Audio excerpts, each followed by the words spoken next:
नमस्कार, आदाब। मैं हूँ सना दलवी। सबका साहित्य में जो बहुत बहुत अच्छे जो भी लिखते हैं, कभी कभी नाम नहीं लिखते हैं तो किसको एड्रेस करूँ मुझे समझ में नहीं आता, मगर जिन्होंने भी लिखा है हैट्स ऑफ। वे लिखते हैं कि सच में बहुत शरारती बच्चे हैं, सच में बहुत शरारती बच्चे हैं। इन पर लाठीचार्ज हुआ, आंसू गैस के गोले फेंके गए, कॉकरोच बोला गया, करंट लगाया गया, महिलाओं के प्राइवेट पार्ट्स पर डंडे मारे गए, कपड़े फाड़े गए, सर फोड़े गए। पर पलटकर कैसे गंदी भाषा का प्रयोग किया इन्होंने, कैसे गंदी भाषा का प्रयोग किया। बहुत बेशर्म बच्चे हैं ये, बहुत ही बेशर्म। पर कोई बात नहीं, बच्चे हैं, मैं इन्हें माफ कर देता हूँ। ये एक जो बात समझ में आई आपके, सिर्फ एक मैनिपुलेटर कर सकता है,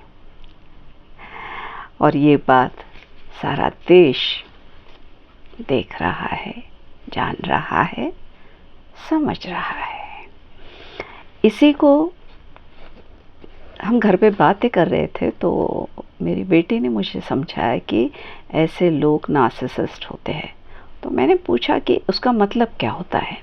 तो नार्सिसिज्म जो होता है वो होता है आत्ममुग्धता, अपने प्यार में पागल होना। यहाँ व्यक्ति जो होती है ना, वो खुद को सबसे सर्वोपरि, दोष मुक्त, श्रेष्ठ, सबसे श्रेष्ठ मानता है। ऐसे लोग दूसरों की भावनाओं की कभी भी कदर नहीं करते या वो समझने में असमर्थ रहते हैं, और उन्हें लगातार तारीफ, शक्ति और नियंत्रण की इच्छा रहती है।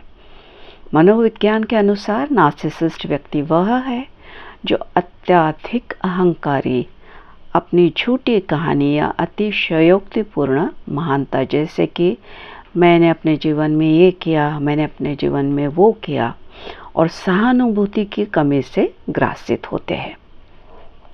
ऐसी व्यक्ति अपनी हर गलती का दोष दूसरों पर मढ़ती है और खुद को हर परिस्थिति में पीड़ित या महान साबित करने में लगी रहती है। ये माहिर होते हैं ऐसे इसमें। एक नार्सिसिस्ट व्यक्ति को पहचानना शुरू में कठिन होता है, लेकिन उनके व्यवहार में कुछ एक खास पैटर्न होता है।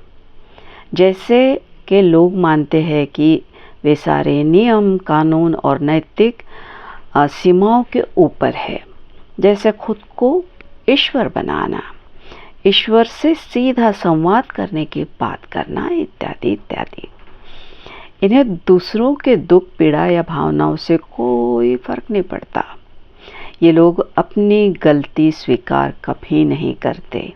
अगर दबाव में माफ़ी मांगनी पड़े तो वह उसमें शर्त लगा देंगे या उल्टा सामने वाले को ही दोषी ठहराएंगे।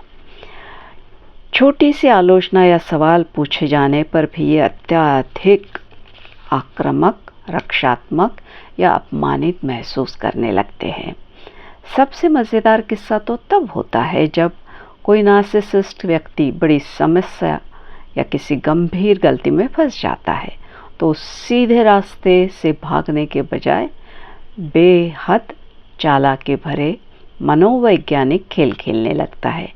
जब उनकी बहुत बड़ी गलती पकड़ी जाती है तो वह अपनी मुख्य गलती को नज़रअंदाज कर देता है, और उसके बजाय वह पूरे मामले में से किसी एक छोटी, मामूली या अप्रासंगिक बात को चुनकर उसी पर ध्यान केंद्रित करेगा, ताकि मुख्य उद्देश्य से लोगों का ध्यान भटक जाए। जैसे उसका अपमान किया गया, उसे अपशब्द बोले गए हो, इत्यादि इत्यादि। जब पूरा समाज उसे जवाबदेही और सच्ची माफ़ी मांगने की डिमांड करेगा, तो एक नार्सिसिस्ट अपनी गलती स्वीकार करने के बजाय बड़प्पन का या झूठा मुखौटा पहन लेगा और ऐसा व्यवहार करता है मानो गलती उसकी थी ही नहीं, बल्कि उस पर सवाल उठाने वालों की वो गलती थी। और वह उदारता दिखाते हुए दूसरों को माफ़ करते जा रहा है। यह नार्सिसिज्म की चरम सीमा होती है। खुद गलती करने के बावजूद वह खुद को ही पीड़ित की तरह पेश करेगा। वह ऐसी भाषा का प्रयोग करेगा जिससे लगेगा कि वह सबसे बड़ा त्यागी है और लोग उसे बेवजह निशाना बना रहे हैं। तो ऐसे होते हैं नार्सिसिस्ट।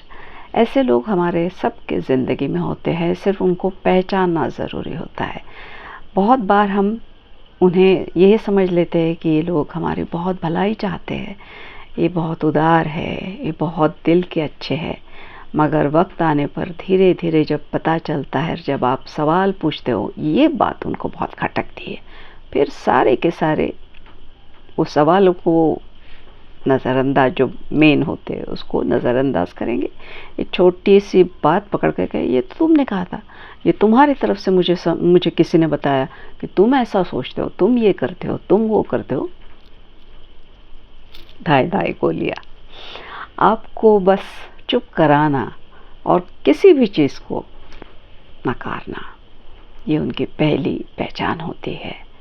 ऐसे लोगों से जब पाला पड़ता है और आपको समझ में आता है कि आपके ज़िंदगी में ऐसे लोग हैं, हर किसी के ज़िंदगी में होते हैं, तो उन्हें पहचानिए और अपने आप पर कभी भी वो दोषारोपण मत लीजिए। उनको एक बात तो समझ में आती है, जब आप उनको सवाल पूछते हो वो उन्हें अच्छा नहीं लगा होता है, वो डिफेंस में बहुत कुछ कहने लगेंगे, बहुत झूठ बोलते हैं ऐसे लोग।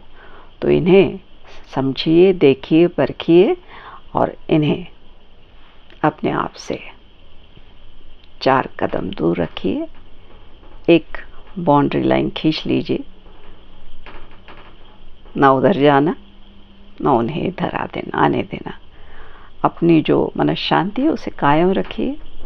ज़िंदगी में बहुत सारे प्रॉब्लम्स होते हैं, उसमें ये लोग अगर आ गए तो फिर, मगर एक बात ध्यान रखिए कि ऊपर वाले को सब समझता है। उसकी लाठी में जो जोर है ना, वो आजमाने के लिए ना, ये सब कुछ कालचक्र शुरू है। इसमें हम अच्छा बुरा जब सोचेंगे और अच्छा बुरा का व्यवहार उस तरह से करेंगे, क्योंकि सवाल पूछना बहुत ज़रूरी है। ये नहीं कि आपको समझ में आ गया और आप सवाल नहीं पूछ रहे हो। बताइए कि आपको समझ में आ रहा है। तो ऐसे लोगों से दूरियां बना के रखिए। खुशहाल रहिए, आबाद रहिए। ज़िंदगी वैसे बहुत खूबसूरत है।